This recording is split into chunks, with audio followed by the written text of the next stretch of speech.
honestly, I'm not sure whether to be excited or deeply concerned.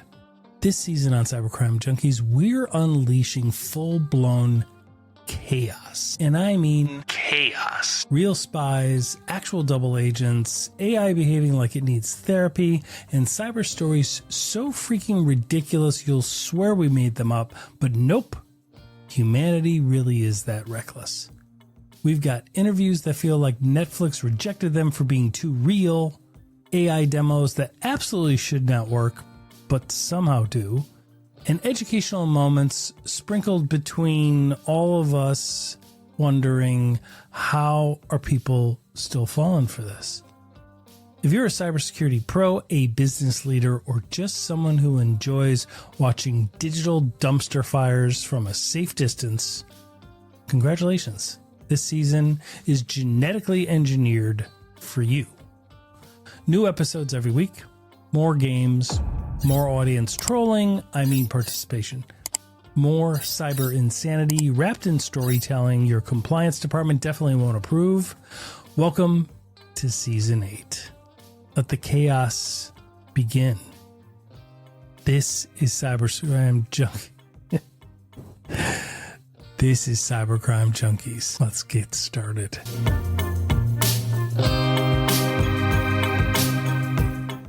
Everyone loves the idea of a cyber villain. A shadowy figure, a hoodie, a basement, somewhere far away where the coffee's really bad, it's cold, and the extradition treaties are optional. Because at the end of the day, that's comforting. That version lets you say, well, obviously that wouldn't happen here. But today's story, no hoodie, no basement, no dramatic typing scene. Today's cyber threat clocks in at 9 o'clock, uses your Wi-Fi, knows where the snacks are, and this isn't a story about hackers breaking in. This is a story about people we invited in. Those we hire and those who already logged in. People with badges, credentials, passwords, and opinions. Which is awkward. Because you can't block somebody who already has the key. So if you're picturing a foreign adversary right now, just relax. The real plot twist I'm going to explain today is way closer to your heart. It's not coming from overseas. It's coming from inside. It's the boys and girls down the hall, inside your firewall. And somehow, that's worse. This is Cybercrime Junkies. And now the show.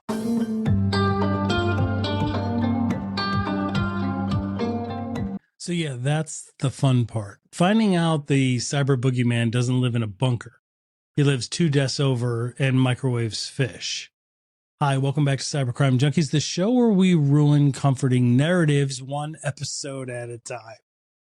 If you're new here, this is the part where I normally say something reassuring. Don't worry, we'll explain everything. Well, we will eventually. But first, let's acknowledge something. The most dangerous threats are never the ones that look dangerous. They look familiar, helpful, trusted, which is why today's stories are extra fun, because nothing spices up cybersecurity like betrayal with a badge. So settle in, because today we're not chasing hackers. We're talking about the people who already have access. And yeah, it's going to get weird fast. So let's start with something harmless, something, almost adorable.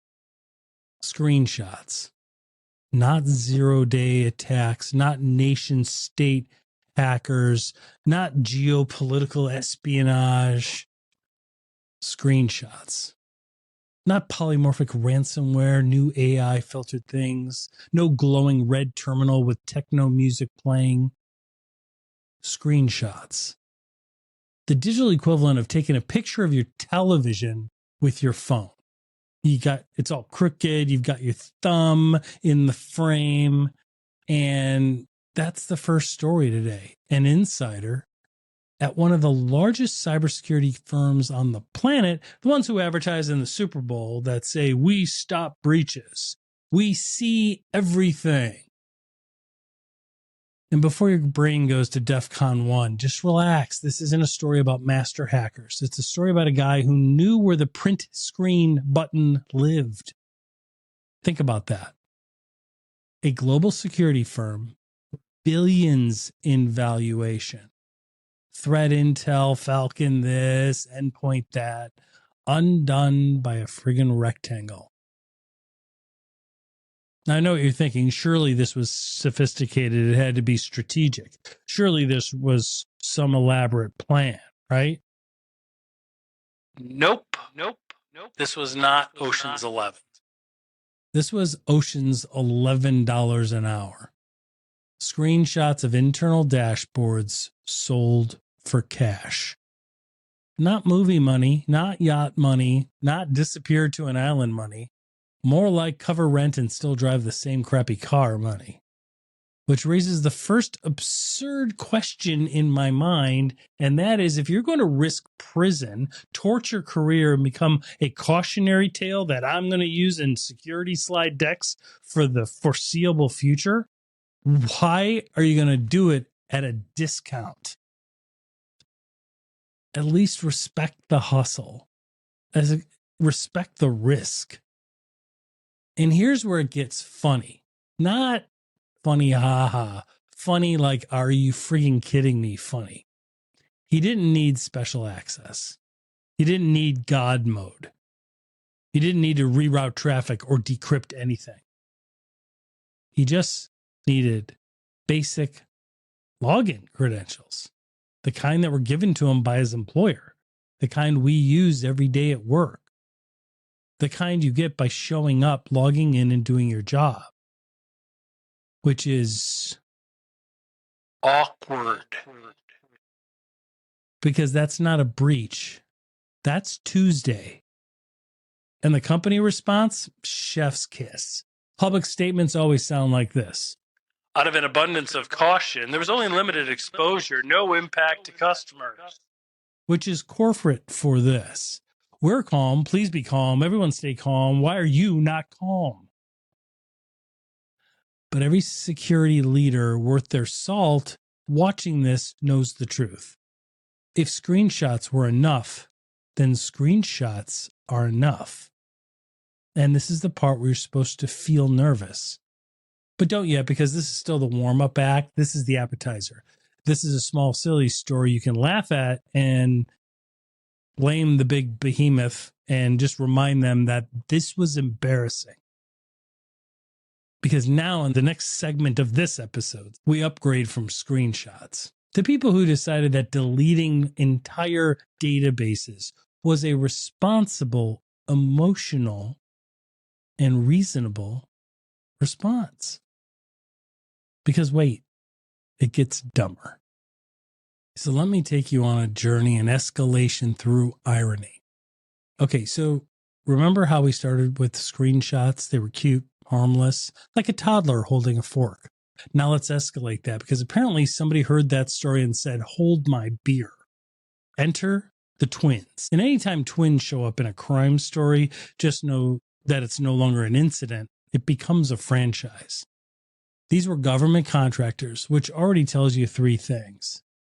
If they're government contractors, they have access, they have clearance, and trust. And someone somewhere skipped a friggin' checkbox. So here's the irony. These weren't outsiders. These weren't infiltrators. These weren't hackers pounding on the door or sneaking in as ghosts in the wire. These were people granted access and sitting on the inside. Logged in, authenticated, probably on company Wi-Fi. One of them gets fired, which happens. It's a Tuesday thing. People get fired every day and somehow don't delete federal infrastructure over it as an emotional response. But this sorry punk, this guy, no exit interview energy, no sad LinkedIn post. He logged back in within minutes because offboarding apparently was scheduled for whenever. And then he didn't just steal a file. He didn't snoop. He didn't quietly copy something to take with him. He just went in and deleted dozens of government databases. Not one, not two. So many databases, it stopped sounding like revenge and started sounding like cardio exercise. All in all, he deleted over 90 separate government databases in minutes of being fired. How's the HR hiring and recruiting model looking now, Jenny? And when you think at least the chaos stopped there, oh no. Because after the digital bonfire, he allegedly asked an AI chatbot how to clear logs and cover his tracks. Nothing says confidence like committing a federal crime and immediately asking a robot for advice. That's not criminal mastermind behavior. That's panic Googling with better branding. This is where we pause and appreciate the theme of this episode. No malware, no elite tooling, no hoodie. Just access and screwed up feelings. Which brings me to a brief personal rant. Why is it that every organization believes unequivocally that their offboarding process is pretty solid? It's never solid. It's all just built on vibes. Here it was just a vibe, and the American people pay the price. We think IT disabled that. HR said they were leaving Friday. Facilities has the badge. Cool. Meanwhile, terminated employees log in. Well, that still works. But let's bring it back to a little fun, because the real comedy here is scale. See, the first story was screenshots, a rectangle, a print screen button. The other is mass deletion. Same root cause, different chaos setting. And remember that comforting idea I mentioned at the beginning? The foreign hacker, the basement, the dramatic typing? Yeah. Meanwhile, the real threat is reheating fish in the break room and wondering why nobody trusts them anymore. Look, screenshots were enough to take down CrowdStrike. And it set an example of what to do to them in the future. Deleting over 90 databases was also enough to damage the US government. Because when you already have the key, you don't need a battering ram. And before this starts feeling serious, just relax, because we're still playing. Because next up is where we talk about what happens after everyone realizes all of the dumbass things that have already happened. So this is part of the story where consequences show up. Not dramatically, not with sirens, more like an awkward email thread. Because consequences in cyber incidents are rarely cinematic. They're administrative. Their meetings, their calendars suddenly get very full with people speaking curtly and their red faces flushed with high blood pressure. First comes the scramble, logs, backups, audits, emergency calls start with, hey, so quick question. That's when everybody realizes the same thing at the same time. The damage is already done, which is hilarious in a dark professional way. Because all of this started with behavior that looks stupid. Screenshots, lingering logins, crappy offboarding that is so 1992. Someone who has already fired still having access. And now it's lawyers, depositions, subpoenas, regulators, incident response team, billing by the hour like it's a competitive sport. See, here's the contrast. The action was dumb, but the impact isn't. It was real. Customer trust, operational chaos, entire teams pulled off of actual work to clean up something that never should have happened in the first place. All because nobody wanted to be the adult in the room. Nobody wanted to be the person who said, hey, why does this account still exist? Why are we allowing our employees to send over screenshots of confidential dashboards? I'll tell you why. Because cyber companies try too hard to be cool and popular. See, that responsible person I just mentioned above? Well, that person is never popular, but they're always right. And let's talk about reputations for a second. The cybersecurity industry always gets it wrong when they talk about the risk of reputation loss from a data breach. Let me clear it up for everybody. You don't lose reputation because of a hacker or because you got breached. You don't. You lose it because people find out it was completely preventable. It's almost like you chose to get breached. Oh, wow, this happened because somebody forgot to do something they've been doing since 1992? Yeah. Or somebody forgot to turn one thing off? Yeah. Your reputation should be gone. That sentence does more damage than any malware.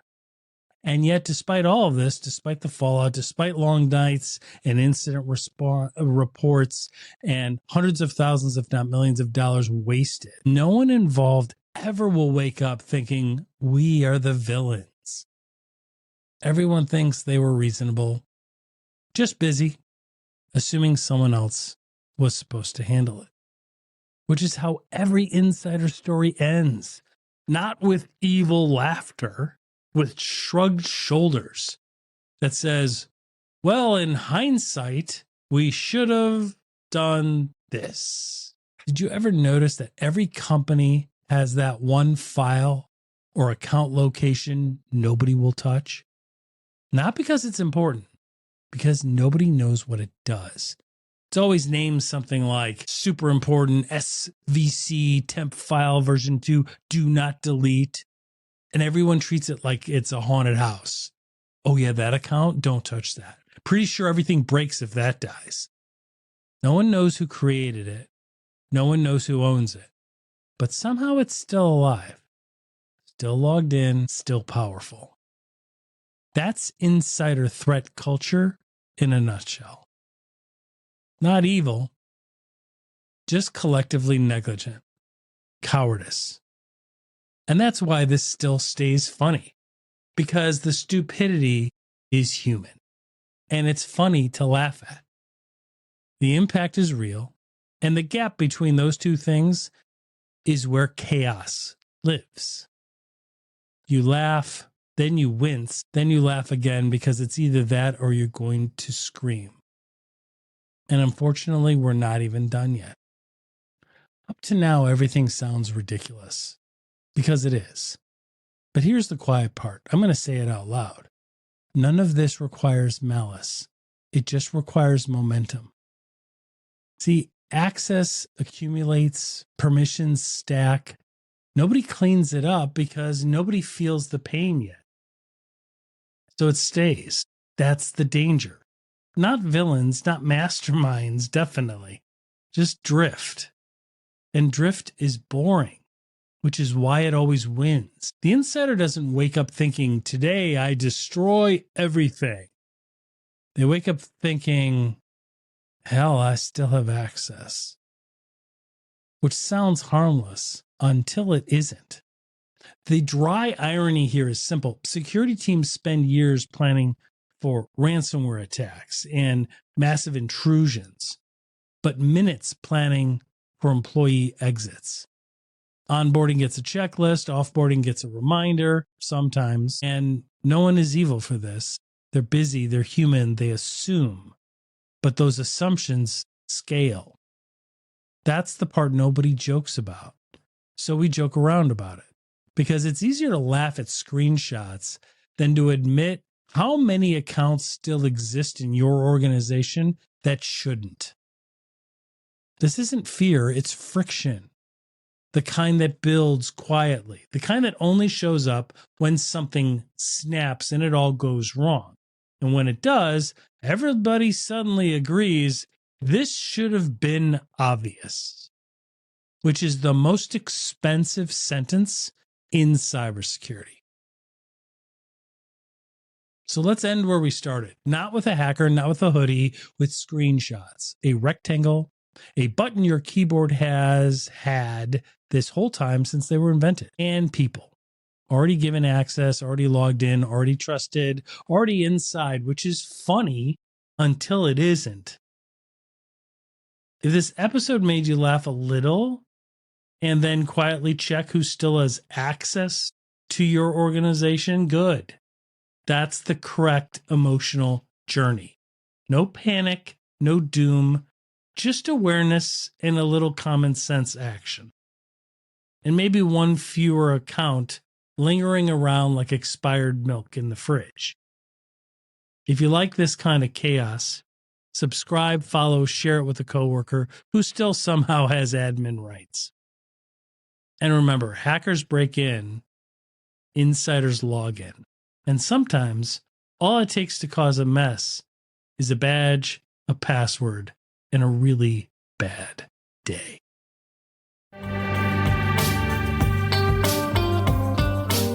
Catch us on YouTube, follow us on LinkedIn, and dive deeper at cybercrimejunkies.com. Don't just watch, be the type of person that fights back. This is Cybercrime Junkies, and now the show.